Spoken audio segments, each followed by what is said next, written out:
Cricket likes to stick to the same teams when it comes to World Cups. It tries to give the biggest teams with the biggest markets as many opportunities as possible to qualify for World Cups, which means that by the end of this World Cup, 12 teams will have already qualified for the next one. You have India and Sri Lanka, who are hosting the next one, so they automatically qualify. You then have the teams that will reach the Super 8 in this World Cup, which, based on the ICC seeding, is likely to be India, Sri Lanka, England, New Zealand, Pakistan, Australia, West Indies, and South Africa. So, assuming they reach the top 8, they will automatically qualify for the next one. And then you have the next 4 highest teams in the world rankings, which, as of right now, are Bangladesh, Afghanistan, Ireland, and Zimbabwe. The date taken when this will be decided is the 30th of June, which is the day after the current World Cup final. And then you have 8 more teams to fill based on regional qualifiers. You have 2 from Europe, 2 from Africa, 2 from Asia, 1 from the Americas, and 1 from the East Asia Pacific, which, based on the current world rankings, the people who are projected to qualify are these teams: Scotland and Netherlands from Europe, Namibia and Uganda from Africa, PNG from East Asia Pacific, USA from the Americas, and the UAE and Nepal from Asia. And just to clarify, these teams aren't decided based on world rankings, they are decided through qualifiers. These are just the best guess at who would win those qualifiers based on the current world rankings. So if we then look at the current world ranking, the projected teams 2026 and the current teams in this World Cup, you can see the only differences between 2026 and 2024 is Zimbabwe and UAE are projected to make it in place of Oman and Canada. And if you look at the world rankings, the 3 teams from the top 23 who won't make it in are Oman, Hong Kong, and Canada. But that's just based on if everything goes as expected.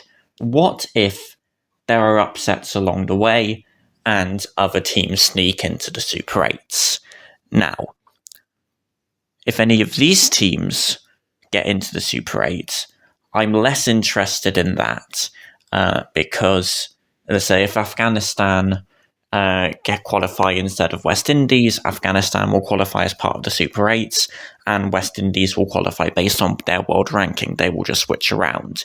If Bangladesh qualify instead of Sri Lanka will still qualify as hosts.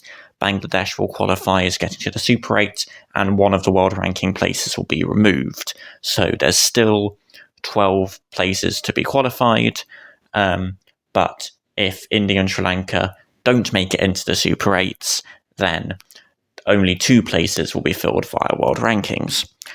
What I'm interested in for this video is what if any of these teams sneak into the Super 8. Now, obviously, this is less likely to happen, but it's still possible, and if it happens, could have interesting ramifications on who qualifies for the next one. Let's start by seeing what would happen if Namibia or Uganda, the African teams, get through. Now, for the purposes of this, I have displayed it as Namibia progressing through to the Super 8, based purely on what I think is more likely. But you can put Uganda in there, and the same thing applies. Likewise, I have had Australia being the one who doesn't make it automatically from the Super 8s, having to go via their world rankings, but it could just as easily be England. What you'll notice here is that Zimbabwe have fallen off the qualification via world rankings. They will have to come through the African qualifier, and based on world rankings, you'd expect Zimbabwe and Uganda to qualify from Africa. But it nonetheless gives other teams a chance. Kenya, you'd say, are the best placed to make it through at the expense of one of these. They did very well in the African qualifying last time around. They only lost to Zimbabwe, Uganda, and Namibia. It will only take one of Zimbabwe or Uganda to slip up once, as Zimbabwe did last time around, and Kenya very much have an opening to make it into the World Cup. Kenya are currently ranked 33rd in the world, and other teams who think they might have a chance are Tanzania, Nigeria, and Rwanda, all of whom made it into the African qualifier regional final last time around. So that will be what happened if Namibia or Uganda qualify. Now let's look as if either the USA or Canada qualify. I've put it in as USA for now, since because they beat Canada, they are better placed to do it. But again, you can swap it out for Canada and the same thing applies. I have Pakistan as the one who miss out, at least partly because since India would qualify as hosts and not by their world rankings, it means I didn't have to make a new template. I could use the same template as the African qualifier. And then the African qualifier is broadly the same. Namibia gets thrown in there, so only 2 will qualify, and you'd expect it to be Zimbabwe and Namibia, but it's the exact same situation as last round of qualifiers, last year I think it was, where Uganda made it through at the expense of Zimbabwe. Then when it comes to the Americas, well, Canada's highest in the world rankings, so again, you'd expect them to qualify. Bermuda will very much think they have a chance. They nearly qualified this time around at Canada's expense, but were beaten in the last round of matches by Canada, which gave Canada qualification. Canada are currently 23rd in the world. Bermuda are 29th, so not too much of a difference there. Other teams who might be in the mix are the Cayman Islands, Argentina, the Bahamas, and Panama, but they are all 40th in the world or lower, so things will have to go very right for them if they are to qualify. Now let's look at Asia. So, again, I have put in Nepal as the team to qualify out of Nepal or Oman, but again, Oman can very easily fill that role.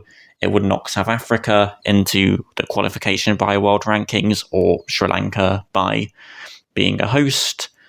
The African qualifier is the exact same as last time, Zimbabwe having to come through that route.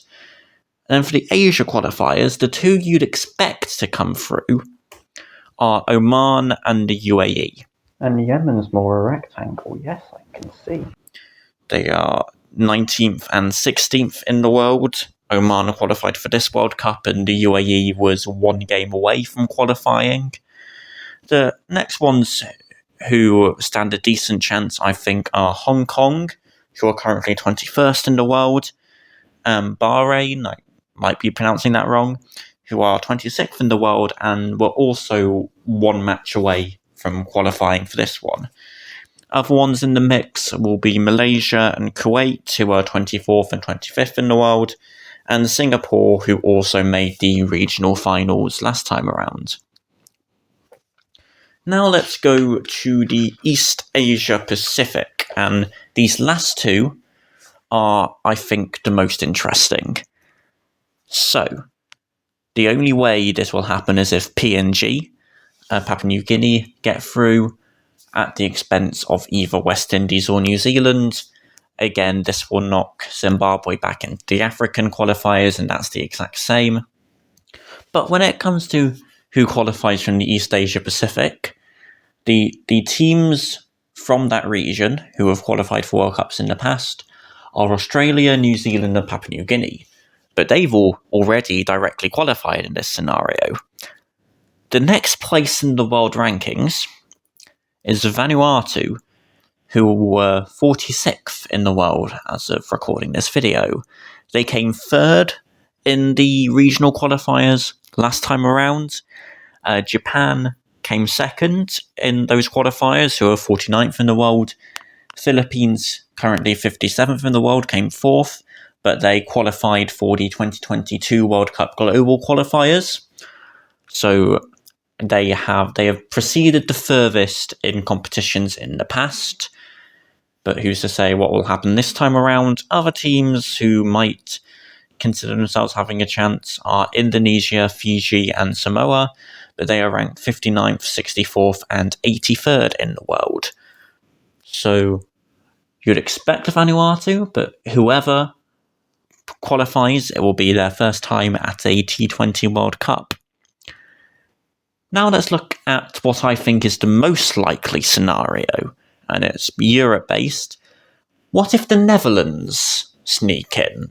Now, this will also apply for Scotland, but Scotland are in a group with England and Australia, who, Scotland can beat, but you'd be very surprised if England and Australia, if either one of them don't progress. Whereas the Netherlands, you feel they definitely have a realistic chance. If you look at their group, they have South Africa, who they beat at both the last 50 over and the last 20 over World Cups. You have Bangladesh, who they beat at the last 50 over World Cup. You have Nepal, who you'd expect them to beat. And then you have Sri Lanka, who Sri Lanka still beat them at the last 50 over World Cup, but Netherlands came close. So you have 4 matches there, all of whom it's realistic Netherlands have a chance of beating them. If they even win 2 matches, they could still probably get through. If they win 3 matches, it's very likely they'd get through. And if they win 4 matches, well, they will just qualify as top of the group.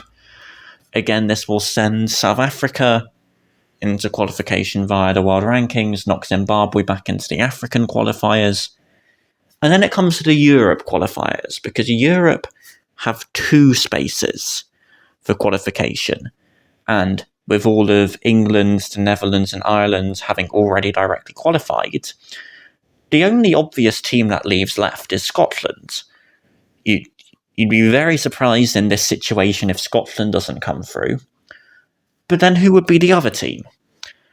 Based on the current world rankings, that team would be 27th in the world, Jersey.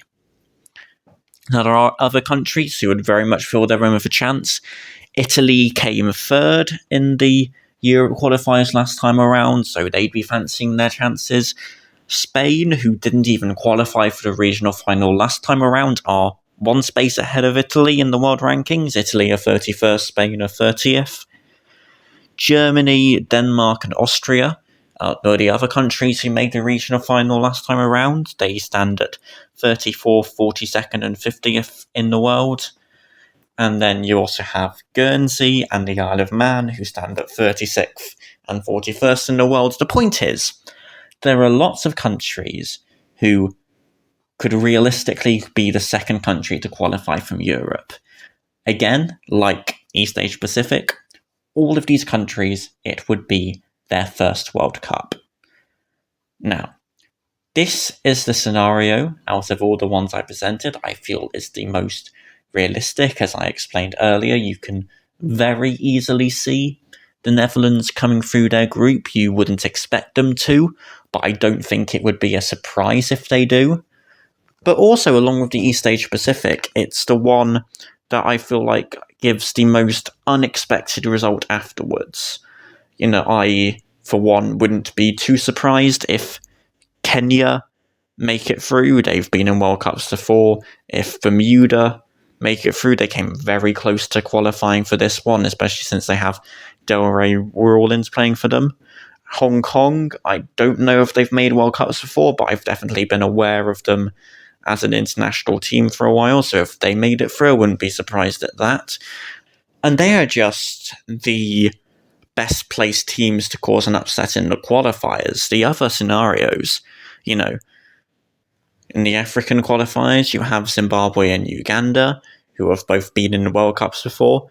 From the Americas qualifier, you'd have Canada. They're in this World Cup, and as long as the other ones in the past. Oman and the UAE, they've both been in World Cups. It's only really the last 2 that you would definitely have a team who has not made a World Cup before. And while Papua New Guinea qualifying from their group, I think, is very unlikely, you wouldn't put it past the Netherlands to qualify here.